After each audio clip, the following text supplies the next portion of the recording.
The institutions and customs and political ideas of the ancient civilizations grew up slowly, age by age, no man designing and no man foreseeing. It was only in that great century of human adolescence, the 6th century BC, that men began to think clearly about their relations to one another, and first to question and first propose to alter and rearrange the established beliefs and laws and methods of human government. We have told of the glorious intellectual dawn of Greece and Alexandria, and how presently the collapse of the slave-holding civilizations and the clouds of religious intolerance and absolutist government darkened the promise of that beginning. The light of fearless thinking did not break through the European obscurity again effectually until the 15th and 16th centuries. We have tried to show something of the share of the great winds of Arab curiosity and Mongol conquest in this gradual clearing of the mental skies of Europe. And at first it was chiefly material knowledge that increased. The first fruits of the recovered manhood of the race were material achievements and material power. The science of human relationship, of individual and social psychology, of education and of economics, are not only more subtle and intricate in themselves but also bound up inextricably with much emotional matter. The advances made in them have been slower and made against greater opposition. Men will listen dispassionately to the most diverse suggestions about stars or molecules, but ideas about our ways of life touch and reflect upon everyone about us. And just as in Greece the bold speculations of Plato came before Aristotle's hard search for fact, so in Europe the first political inquiries of the new phase were put in the form of utopian stories, directly imitated from Plato's Republic and his laws. Sir Thomas More's Utopia is a curious imitation of Plato that bore fruit in a New English poor law. The Neapolitan Campanella's City of the Sun was more fantastic and less fruitful. By the end of the 17th century we find a considerable and growing literature of political and social science was being produced. Among the pioneers in this discussion was John Locke, the son of an English Republican, an Oxford scholar who first directed his attention to chemistry and medicine. His treatises on government, toleration and education show a mind fully awake to the possibilities of social reconstruction. Parallel with and a little later than John Locke in England, Montesquieu, 1689 to 1755, in France subjected social, political and religious institutions to a searching and fundamental analysis. He stripped the magical prestige from the absolutist monarchy in France. He shares with Locke the credit for clearing away many of the false ideas that had hitherto prevented deliberate and conscious attempts to reconstruct human society. The generation that followed him in the middle and later decades of the 18th century was boldly speculative upon the moral and intellectual clearings he had made. A group of brilliant writers, the encyclopedists, mostly rebel spirits from the excellent schools of the Jesuits, set themselves to scheme out a new world, 1766. Side by side with the encyclopedists were the economists or physiocrats, who were making bold and crude inquiries into the production and distribution of food and goods.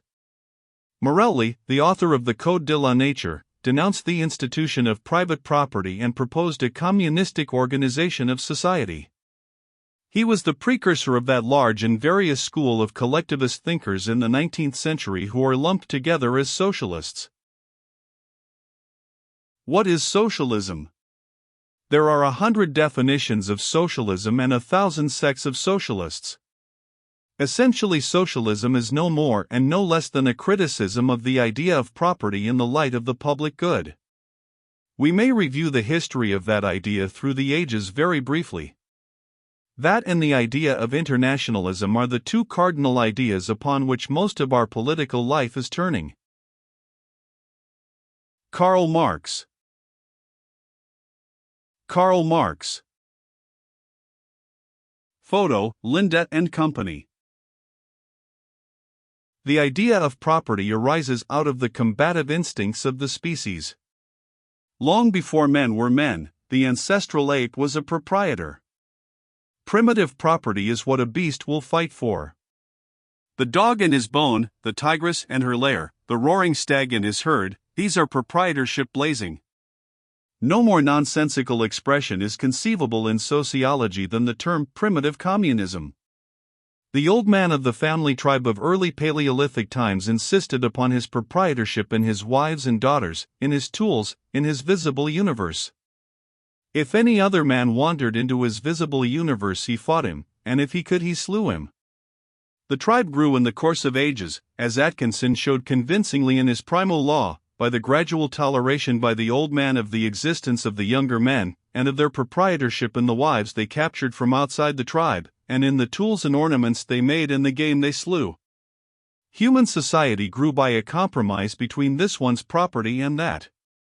It was a compromise with instinct which was forced upon men by the necessity of driving some other tribe out of its visible universe. If the hills and forests and streams were not your land or my land, it was because they had to be our land. Each of us would have preferred to have it my land, but that would not work. In that case, the other fellows would have destroyed us. Society, therefore, is from its beginning a mitigation of ownership. Ownership in the beast and in the primitive savage was far more intense a thing than it is in the civilized world today. It is rooted more strongly in our instincts than in our reason. In the natural savage and in the untutored man today, there is no limitation to the sphere of ownership. Whatever you can fight for, you can own: womenfolk, spared captive, captured beast, forest glade, stone pit, or what not.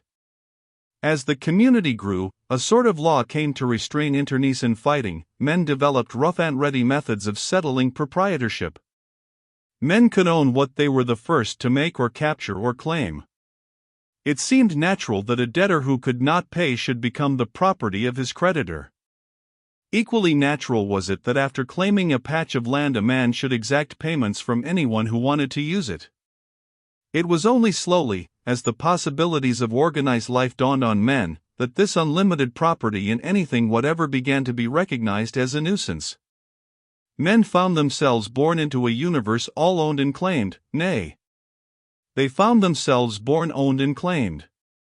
The social struggles of the earlier civilization are difficult to trace now, but the history we have told of the Roman Republic shows a community waking up to the idea that debts may become a public inconvenience and should then be repudiated, and that the unlimited ownership of land is also an inconvenience. We find that later Babylonia severely limited the rights of property in slaves. Finally, we find in the teaching of that great revolutionist, Jesus of Nazareth, such an attack upon property as had never been before. Easier it was, he said, for a camel to go through the eye of a needle than for the owner of great possessions to enter the kingdom of heaven. A steady, continuous criticism of the permissible scope of property seems to have been going on in the world for the last 25 or 30 centuries. 1900 years after Jesus of Nazareth, we find all the world that has come under the Christian teaching persuaded that there could be no property in human beings. And also the idea that a man may do what he likes with his own was very much shaken in relation to other sorts of property. But this world of the closing 18th century was still only in the interrogative stage in this matter.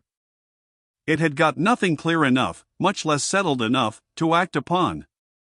One of its primary impulses was to protect property against the greed and waste of kings and the exploitation of noble adventurers. It was largely to protect private property from taxation that the French Revolution began. But the equalitarian formulae of the Revolution carried it into a criticism of the very property it had risen to protect.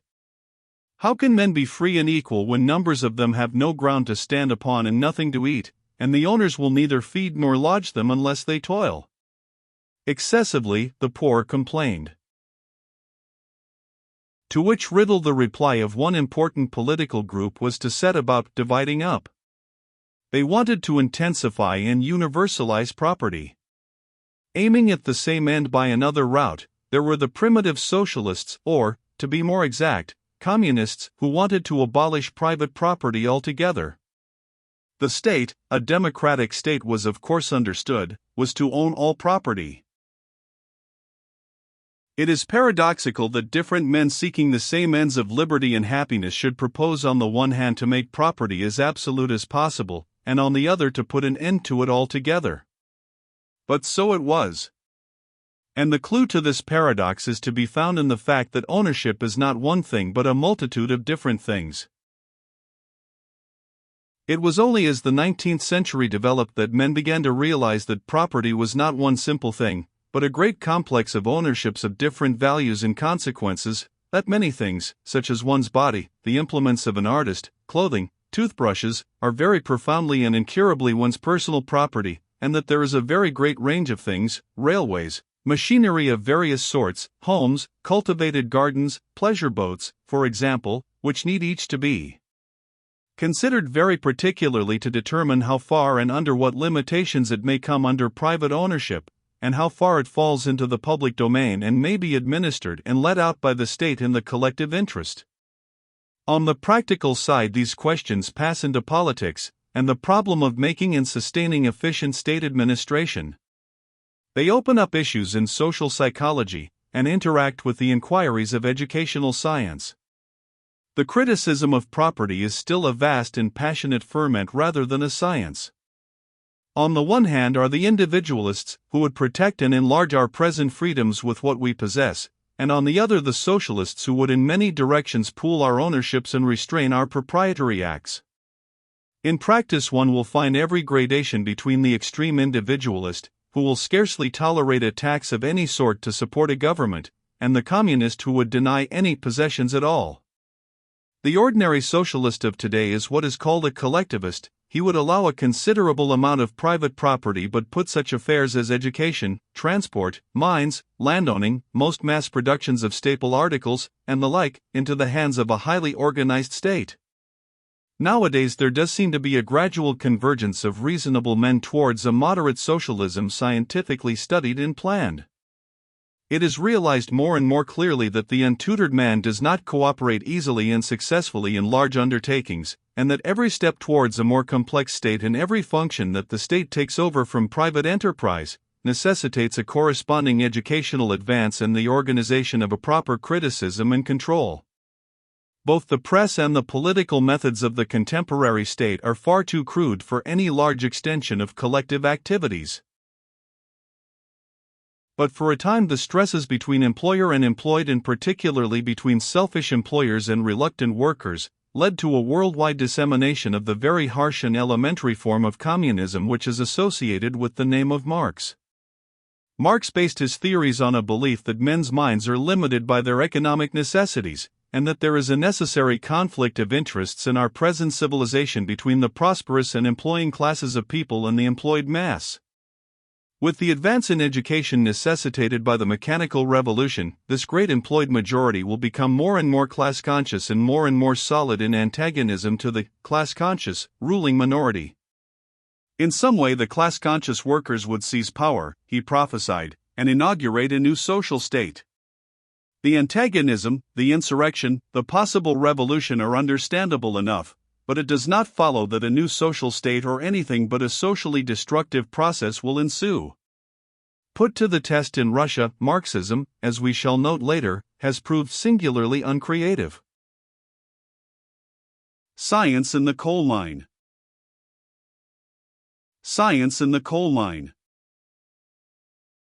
Portable electric loading conveyor.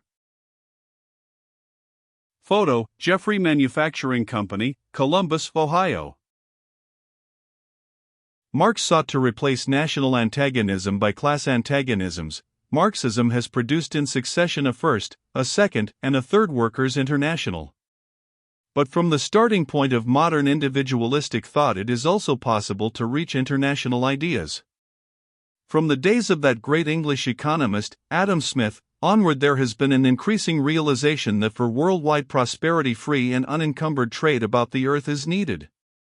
The individualist with his hostility to the state is hostile also to tariffs and boundaries and all the restraints upon free act and movement that national boundaries seem to justify. It is interesting to see two lines of thought, so diverse in spirit, so different in substance as this class war socialism of the Marxists and the individualistic free trading philosophy of the British businessmen of the Victorian age heading at last, in spite of these primary differences, towards the same intimations of a new worldwide treatment of human affairs outside the boundaries and limitations of any existing state. The logic of reality triumphs over the logic of theory. We begin to perceive that from widely divergent starting points individualist theory and socialist theory are part of a common search, a search for more spacious social and political ideas and interpretations, upon which men may contrive to work together, a search that began again in Europe and has intensified as men's confidence in the ideas of the Holy Roman Empire and in Christendom decayed, and as the age of discovery broadened their horizons from the world of the Mediterranean to the whole wide world. To bring this description of the elaboration and development of social, economic, and political ideas right down to the discussions of the present day, would be to introduce issues altogether too controversial for the scope and intentions of this book. But regarding these things, as we do here, from the vast perspectives of the student of world history, we are bound to recognize that this reconstruction of these directive ideas in the human mind is still an unfinished task. We cannot even estimate yet how unfinished the task may be. Certain common beliefs do seem to be emerging, and their influence is very perceptible upon the political events and public acts of today, but at present they are not clear enough nor convincing enough to compel men definitely and systematically towards their realization. Men's acts waver between tradition and the new, and on the whole they rather gravitate towards the traditional. Yet, compared with the thought of even a brief lifetime ago, there does seem to be an outline shaping itself of a new order in human affairs. It is a sketchy outline, vanishing into vagueness at this point and that, and fluctuating in detail and formulae, yet it grows steadfastly clearer, and its main lines change less and less. Constructional detail of the fourth bridge. Constructional detail of the fourth bridge.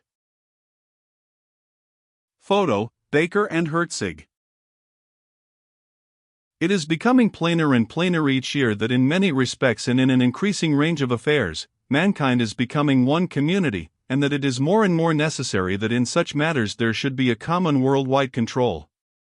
For example, it is steadily truer that the whole planet is now one economic community, that the proper exploitation of its natural resources demands one comprehensive direction, and that the greater power and range that discovery has given human effort makes the present fragmentary and contentious administration of such affairs more and more wasteful and dangerous.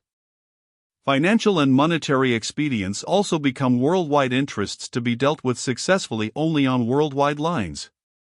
Infectious diseases and the increase in migrations of population are also now plainly seen to be worldwide concerns. The greater power and range of human activities has also made war disproportionately destructive and disorganizing, and, even as a clumsy way of settling issues between government and people, ineffective. All these things clamor for controls and authorities of a greater range and greater comprehensiveness than any government that has hitherto existed. But it does not follow that the solution of these problems lies in some super-government of all the world arising by conquest or by the coalescence of existing governments. By analogy with existing institutions, men have thought of the Parliament of mankind, of a World Congress, of a President or Emperor of the earth.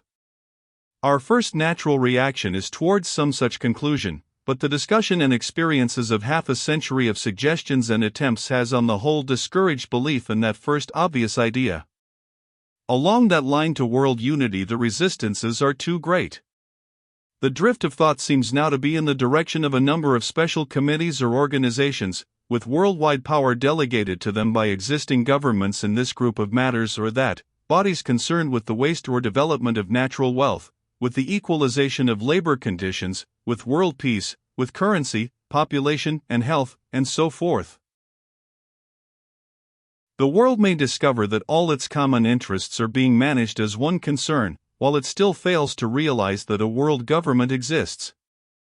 But before even so much human unity is attained, before such international arrangements can be put above patriotic suspicions and jealousies, it is necessary that the common mind of the race should be possessed of that idea of human unity, and that the idea of mankind as one family should be a matter of universal instruction and understanding.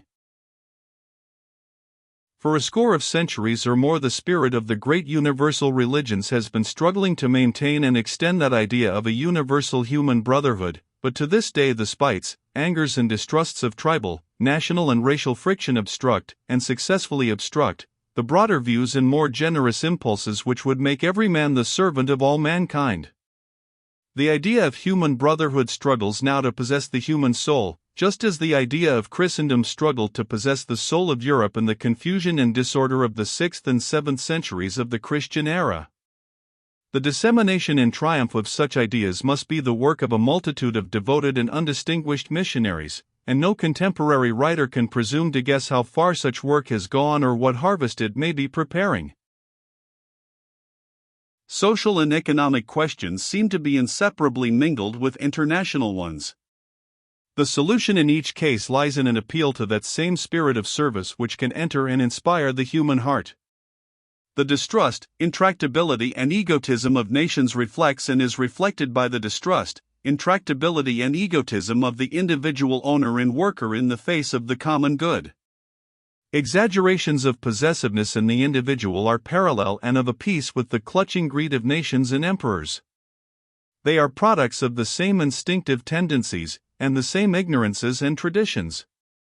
Internationalism is the socialism of nations. No one who has wrestled with these problems can feel that there yet exists a sufficient depth and strength of psychological science and a sufficiently planned out educational method and organization for any real and final solution of these riddles of human intercourse and cooperation.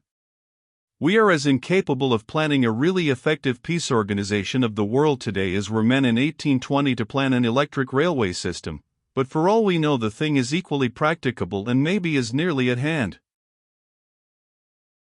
No man can go beyond his own knowledge, no thought can reach beyond contemporary thought, and it is impossible for us to guess or foretell how many generations of humanity may have to live in war and waste and insecurity and misery before the dawn of the great peace to which all history seems to be pointing. Peace in the heart and peace in the world, ends our night of wasteful and aimless living.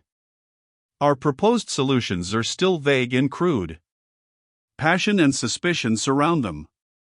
A great task of intellectual reconstruction is going on, it is still incomplete, and our conceptions grow clearer and more exact, slowly, rapidly, it is hard to tell which. But as they grow clearer, they will gather power over the minds and imaginations of men. Their present lack of grip is due to their lack of assurance and exact rightness. They are misunderstood because they are variously and confusingly presented. But with precision and certainty, the new vision of the world will gain compelling power. It may presently gain power very rapidly. And a great work of educational reconstruction will follow logically and necessarily upon that clearer understanding.